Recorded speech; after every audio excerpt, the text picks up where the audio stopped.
आत्मा और परमात्मा का मिलन संजोग डे 113 113। क्या धारणा और क्या ध्यान, यही नहीं पता। प्रेम का ये अनन्य समुद्र भीतर और बाहर इस तरह भर गया है। हर पल 24 घंटे, हर क्षण उस ईश्वर का चिंतन गुरु कृपा से होने लगा है। दाएं देखो या बाएं, भीतर देखो या बाहर, ऊपर देखो या नीचे, कहीं पर ठाकुर माँ नजर आते हैं, कहीं पर परम पूज्य गुरुदेव नजर आते हैं, कहीं सप्तऋषि नजर आते हैं, कहीं ब्रह्म ऋषि नजर आते हैं। भगवान के विभिन्न स्वरूप अलग अलग रूप में अलग अलग ऊर्जाओं से नजर आने लगते हैं। कहीं पर राम और सीता नजर आते हैं, कहीं पर राधा और कृष्ण।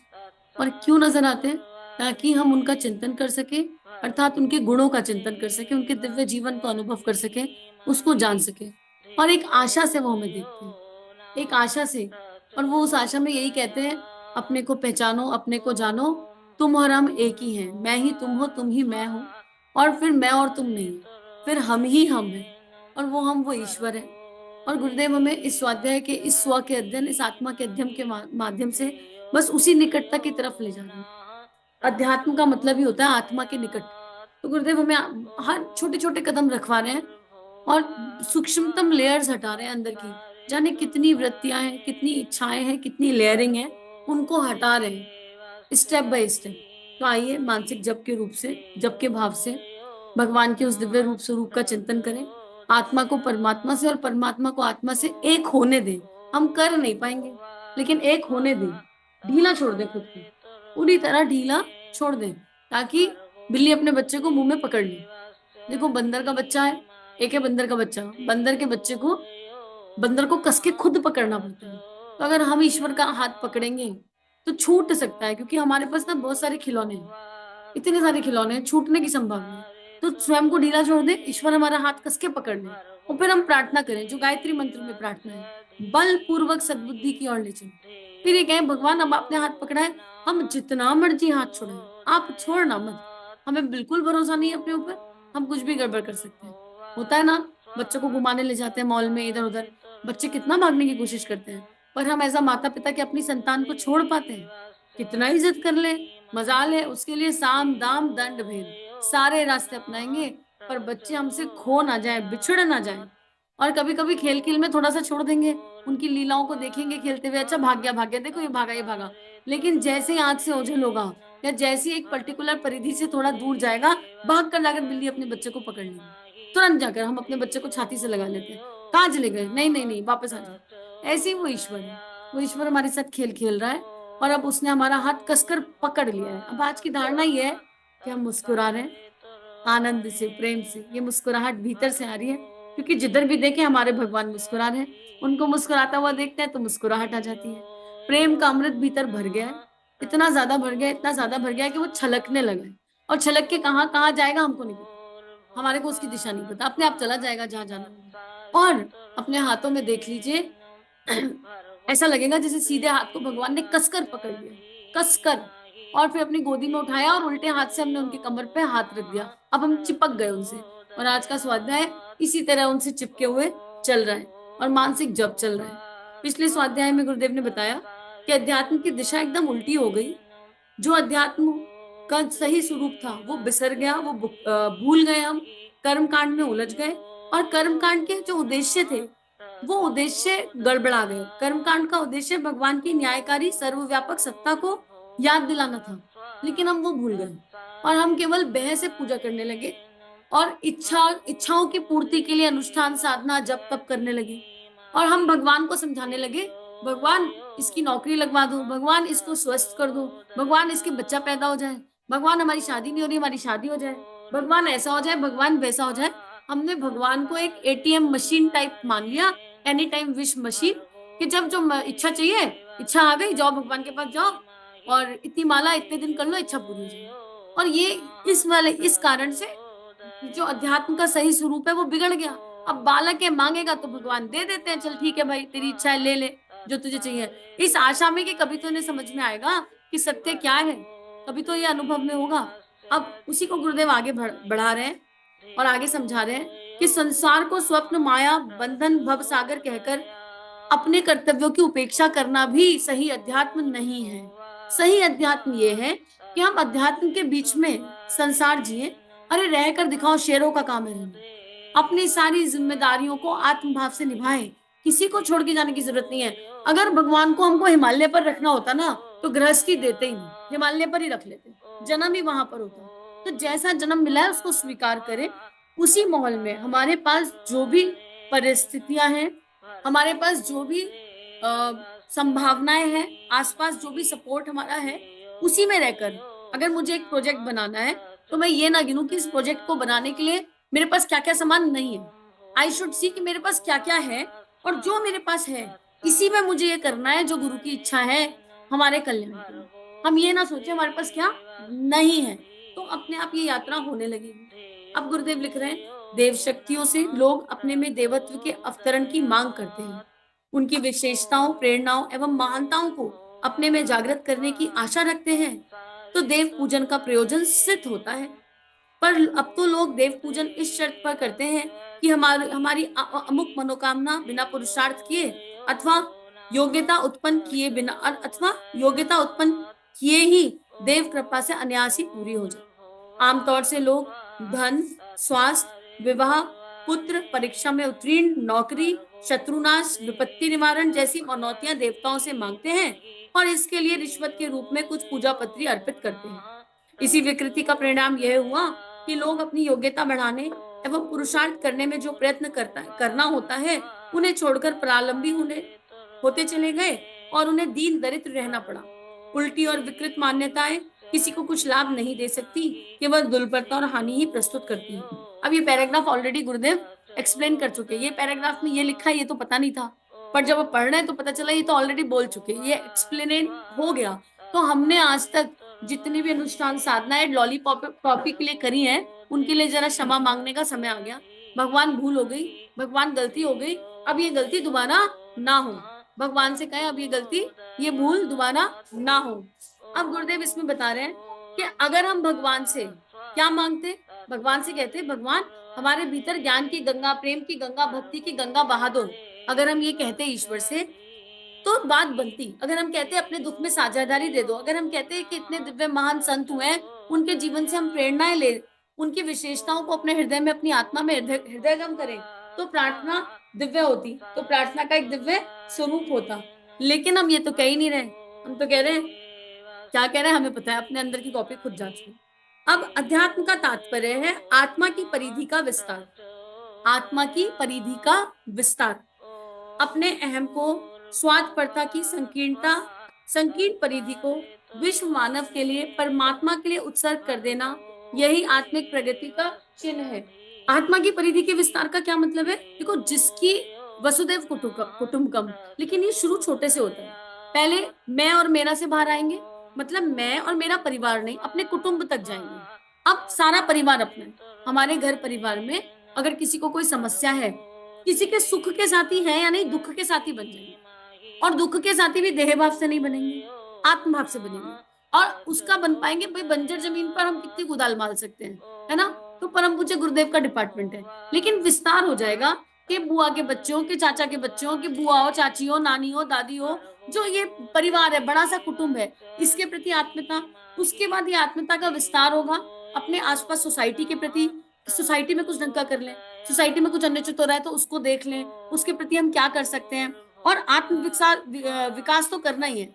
ये आत्मा की परिधि की बात हो रही है, लेकिन ये उन्हीं के लिए आएगा जिन्होंने अब तक के स्वाध्याय को हृदय में उतार लिया, अब तक के स्वाध्याय को आत्मा में उतार लिया, और जिन्हें समझ में आ गया कि आत्मा का निर्माण ही समाज की सेवा है। जिसकी आत्मा का निर्माण हो जाएगा, उसकी ही आत्म परिधि का विस्तार होगा। अब फिर ये धीरे धीरे आगे बढ़ेगा और आगे बढ़ेगा।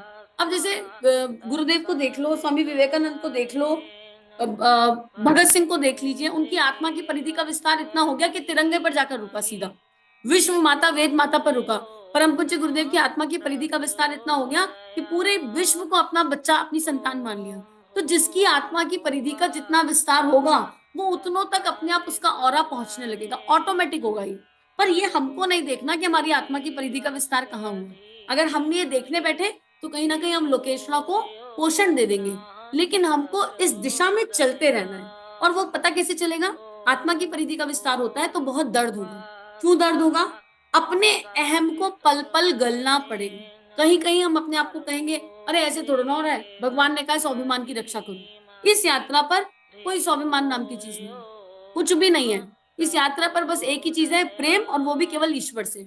तो जो ईश्वर कह रहा है वो करो और करते चलो, और होगा नहीं हमसे तो पुकार करनी पड़ेगी और वो कराएंगे।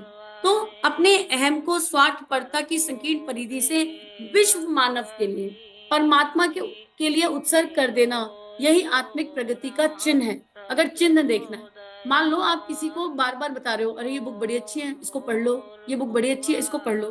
तो अगर हम आत्मा की परिधि से बताएंगे तो हमको 1000 बार भी बताने में कोई खटका नहीं लगेगा। लेकिन अगर हम कहीं भी देह भाव की परिधि में होंगे तो हम, सबकी लिमिट है, कोई 10 बार बता देगा, कोई 20 बार, कोई 30 बार।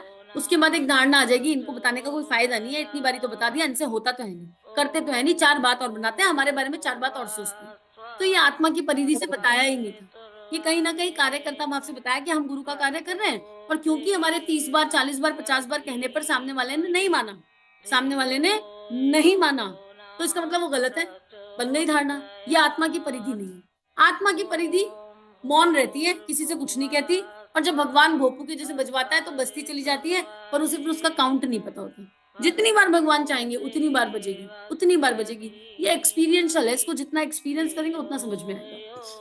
अनादिकाल से यही परंपरा चली आ रही है कि जो अपने व्यक्तिगत लोभ, मोह, यश एवं सुख को जिस हद तक विश्व मंगल के हित में परित्याग करता है, वह उसी सीमा तक परमात्मा के सानिध्य में पहुंचा माना जाता है।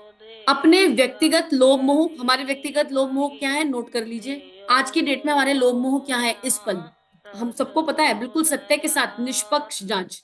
हम कितना यश, और किस, हमारे सुख की डेफिनेशन क्या है, हम यश कितना चाहते हैं, हमारे सुख की डेफिनेशन क्या है। क्या हमारे सुख की डेफिनेशन है नाती पोते सुखी रहे, हमारे बच्चे सुखी रहे, हमारे पर रुपया पैसा रहे, एक लग्जरी लाइफ है वो जीते रहे, इतना होना चाहिए। हमारे सुख की डेफिनेशन देह से आ रही है कि आत्मा से आ रही है। यह सुख मिलता है जप करके, ध्यान करके, भगवान का चिंतन करके, गुरु जी का कोई कार्य हो जाए देह से उसे, और फिर उस सुख में आसक्त तो नहीं हो रहे, तो अपनी कॉपी को बिल्कुल बारीकी से जांचेंगे। अब जिसका ये वाला दायरा विश्व मंगल के लिए चला जाता है, और वो उसके लिए अपना सब कुछ त्याग दे, त्यागने को तत्पर हो जाए। विवेकानंद जी ने त्यागा, बहन ने आत्महत्या कर ली, वो कहते हैं कोई बात नहीं, मेरी एक बहन की आत्महत्या बेकार नहीं जाएगी, क्योंकि मैं अपनी हजारों बहनों के काम आ जाऊंगा, मैं अपनी लाखों बहनों के काम आ जाऊंगा। ऐसा वाला वह उस सीमा तक परमात्मा के सानिध्य में पहुंचा माना जा सकता है। अब हमको यही अपनी कॉपी जांचनी है। यह मान्यता हर अध्यात्मवादी को समाज के लिए अधिक उपयोगी एवं उपकारी बनाकर सर्वजनीन सुख शांति का अभिवर्धन करती है। पर अब उसका ठीक उल्टा है। जो जितना स्वार्थी, संकीर्ण, अनुत्तरदायी, अकर्मण्य है, वह उतना ही त्यागी और तपस्वी है। अब देखो, यहीं पर आकर है कि हमें किसी के लिए धारणा नहीं बनानी, हम ये अपना अध्ययन कर रहे हैं, अपनी आत्मा का अध्ययन कर रहे हैं, स्वयं का अध्ययन कर रहे हैं, वो भी हम कर नहीं रहे, सारी देव शक्तियां करा रही हैं। तो नेत्र बंद करके 5 मिनट देखिए कि गुरुदेव माता जी हमें क्या कह रहे हैं और हमें क्या समझा रहे हैं। क्या इसमें से कुछ ऐसा है जो अपने अंदर है? हम कहीं कोई ऐसा काम तो नहीं कर रहे हैं जहां हम लोकेशना के लिए, नेम एंड फेम के लिए कर रहे हो। दिखा तो ऐसे रहे हैं कि हम तो बहुत तपस्वी हैं, हम तो अकर्मण्य हैं, हम तो अकर्ता भाव में है, लेकिन अंदर कहीं संकीर्ण स्वार्थ, कहीं कुछ छुपकर तो नहीं बैठा। अपनी कॉपी जांच लें अच्छे से, किसी और का ध्यान चिंतन नहीं आना चाहिए ऐसे में। और कई बार इस यात्रा पर चलते हुए श्रद्धा विश्वास भी नुकसान पहुंचा देते हैं। कई बार ऐसा होता है, मन में इतना अटल श्रद्धा विश्वास होता है कि इस यात्रा पर चलो फायदा ही फायदा होगा, ऑटोमेटिक फायदा होगा, और हम उसके चलते यात्रा करते रहते हैं, पर अपने प्रणेता विचार को नहीं बदल पाते।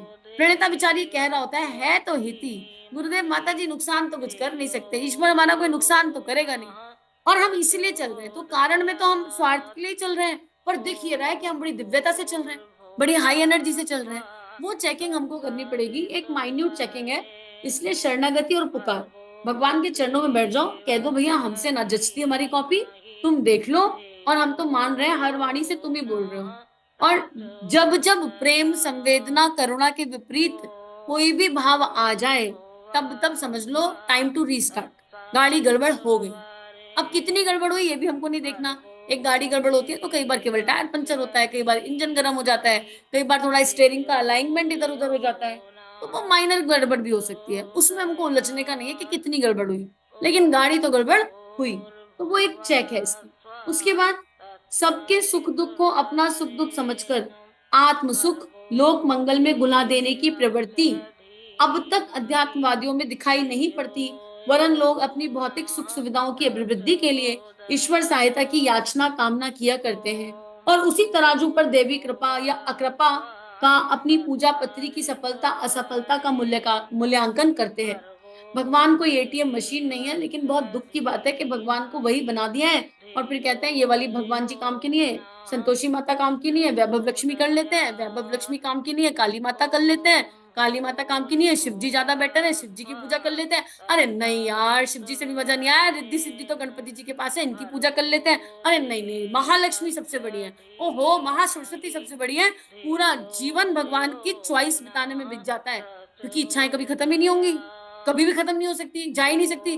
और फिर गुरु पे भी चॉइस है, ये वाले गुरु जी के साथ में मजा नहीं आया, दूसरे गुरु जी करते हैं, हमने गुरु जी किए थे, हमने गुरु जी को चुना था, नहीं नहीं नहीं नहीं, ये वाले गुरु जी नहीं, इनके पास कुछ नहीं है, दूसरे वाले के पास जाते हैं, इस वाली किताब में भी नहीं, बेकार लिखा है, बेकार, अब मजा नहीं आ रहा इस किताब में, दूसरी पढ़ते हैं। कर लो, करते रहो, कितना खेलोगे, खेलते रहो, मूर्खों के जैसे खेल रहे हैं, मूर्खों के जैसे भगवान बदल रहे हैं। भगवान ना हो गया, मार्केट में सेल लगी है कोई है, और सेल में जाके भगवान चुन ले 4 पैसे देके, कौन से वाले भगवान कौन सी माला से मिलेंगे, गायत्री मंत्र करके ये वाले भगवान जी मिल जाएंगे, ओम नमो, नहीं नहीं, अभी किसी ने कह दिया गंगा जी का मंत्र करो वो पवित्र कर देती है, अच्छा गंगा जी का मंत्र करके ये वाले भगवान जी मिल जाएंगे। कर लो फिर, कर लो खेल खिलवाड़ अपने साथ, कितना करेंगे हम, कहाँ तक करेंगे, थक जाएंगे। जब अंत समय आएगा ना, तो अश्रु गिरेंगे और एक मंत्र जो खाते में दिखाई दे जाए, जितने भी किए होंगे ना अलग अलग देवी देवताओं के अनुष्ठान, वही यम के दूत बन के नाचेंगे सिर पर, ऐसे घूमेंगे गोल गोल, अच्छा बेटा हमारे से हमारी पूजा करी थी, क्या चाहिए था, ला डंडा दू तुझे, मुंह में डंडा दू कि नीचे डंडा दू, एक मारू काम मारू, बता डंडा दू तुझे आज,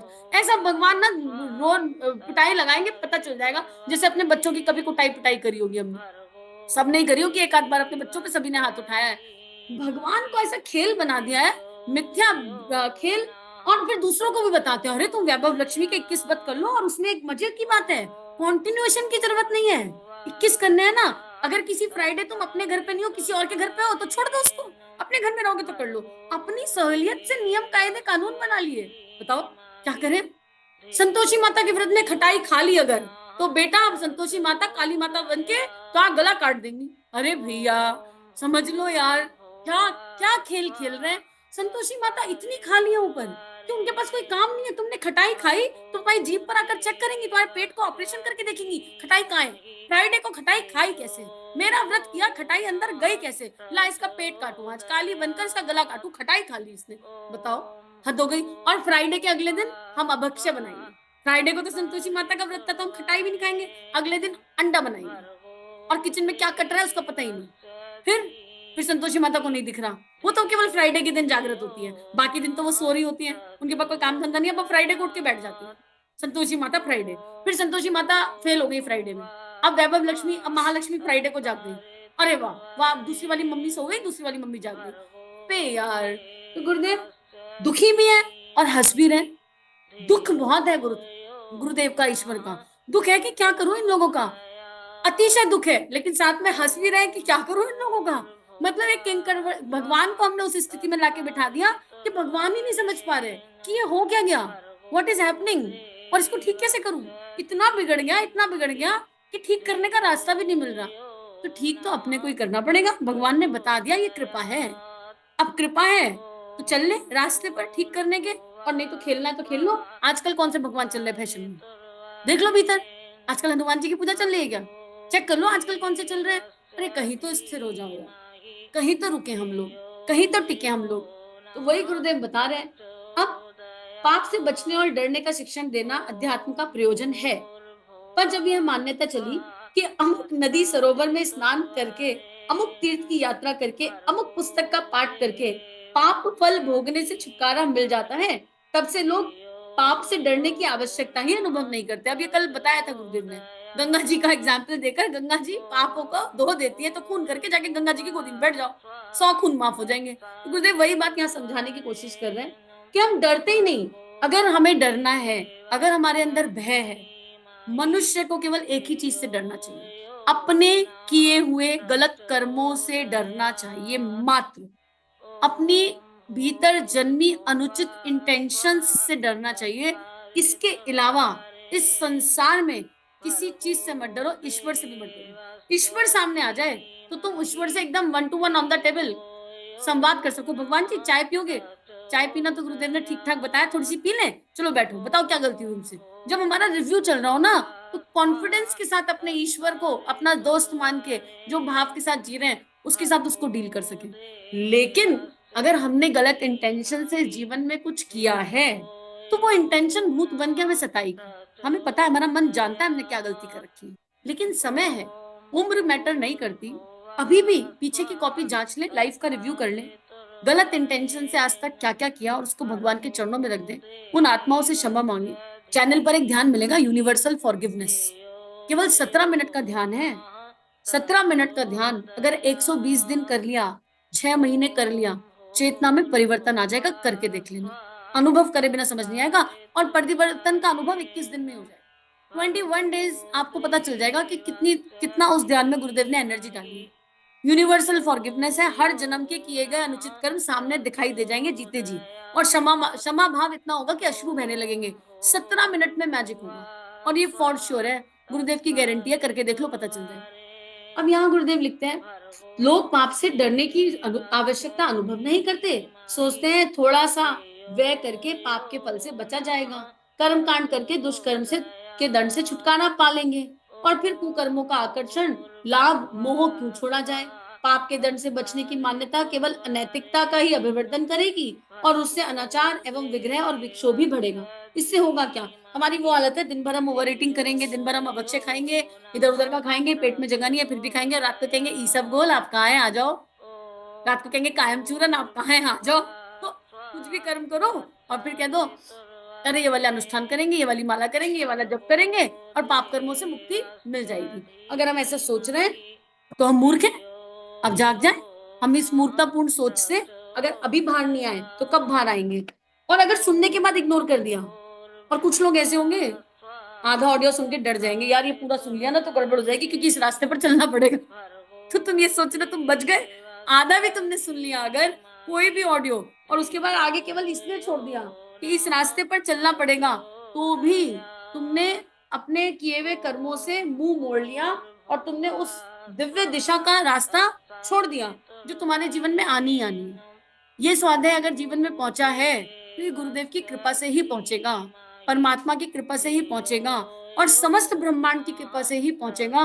उसके सिवा कोई और रास्ता नहीं है, उसके सिवा पहुंच नहीं सकता ये, और ये पहुंचेगा सब तक, क्योंकि इस स्वाध्याय के पीछे कई लोगों का मानसिक जप लगा है, कई लोगों की भावनात्मक ऊर्जा लगी है, और सबसे पहले गुरुदेव माता जी का अनन्य अनुदान वरदान बरस रहा है। और धारणा ही है कि स्वाध्याय पृथ्वी की सारी जागृत चेतना एक साथ बैठकर करनी, तो ये तो पहुंचेगा, ये तो ब्रह्मांड में गूंजेगा, और इतना गूंजेगा, इतना गूंजेगा कि जिसने एक बार सुन लिया उसमें 10%, 20%, 25% परिवर्तन जरूर आएगा। कितने परसेंट आएगा वो गुरुदेव जाने, आएगा जरूर। और इतना आत्मा को विकल कर देगा कि हम चाहे ना चाहे हम सत्य मार्ग पर चलने के लिए प्रयास करना शुरू कर देंगे। मैंडेटरी हो जाएगा, इच्छा आवश्यकता बन जाएगी।